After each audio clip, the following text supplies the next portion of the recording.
5 years ago, I bought a cute little house in Bryan, Texas. The neighborhood, North Oakwood. I told my wife it'll take about 4 months, maybe $100,000 to fix this thing up. And we're gonna love it. 5 years later, we're finally done. The total bill, $240,000. And here's the thing, I'm not a rookie. I self-managed 25 units here in Aggieland. I've been investing in Bryan-College Station for 6 years. And this house, it still ate me alive. So in this video, I'm gonna share with you exactly what went wrong for me, why older homes plus major rehab really equal risk. I'm gonna provide you a better solution. I'm gonna share with you the one thing that no one tells you about investing, and that is this. The goal is not to get the highest ROI. There's more to it than that. So if you're looking at a fixer-upper right here in Bryan-College Station, this video is gonna be for you. Let's start with the most painful part of this project, that's the numbers. I purchased this house for $200,000. The idea was a live-in flip. We had $100,000 to fix it up with a small buffer, but in the first 6 months, we spent $160,000 just so that we could move in. Then another $80K over the next 5 years as we battled the foundation, the flooring, plumbing, insulation, and HVAC issues.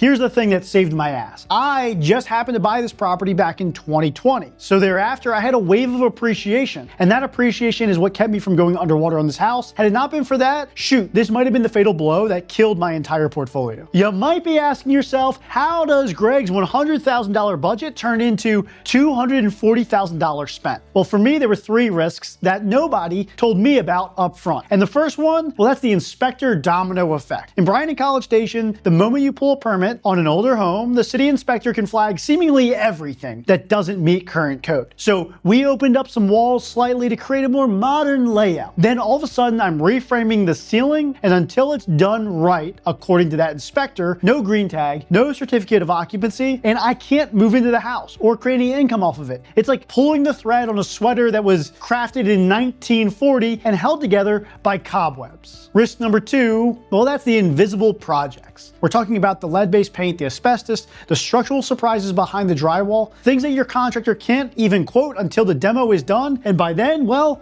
we're already committed. So how much does it cost to rewire a house, to rebuild the pier and beam, to replace the old cast iron plumbing? More than you budgeted for, way more, maybe $140,000 more. Risk number 3, the maintenance drag. An older home requires 2 times the maintenance reserve of a modern asset. Old character means old system. And unless you've replaced all the wiring, all the plumbing, all the insulation, all the windows, you're just gonna be spending a lot of money just to keep those old items from falling apart. Just thinking about it gets me down in the dumps. So do me a favor, lift my spirits, go down below, hit the subscribe button, hit that like button, cheer me back up so I can keep making videos just like this for you to learn from my dumb mistakes. $140,000. So now that I avoid older properties, what's the alternative? Well, I call this my 1980s rule. You see, building code across the country largely stabilized in the 1980s. Your electrical, your plumbing, HVAC are all much more predictable. Fewer landmines, faster permitting, no lead-based paint, asbestos, cast iron, aluminum wiring. You don't deal with any of that stuff. And here in Bryan-College Station, there's no shortage of 1980s built homes. And they just need a little cosmetic work to be brought back to life.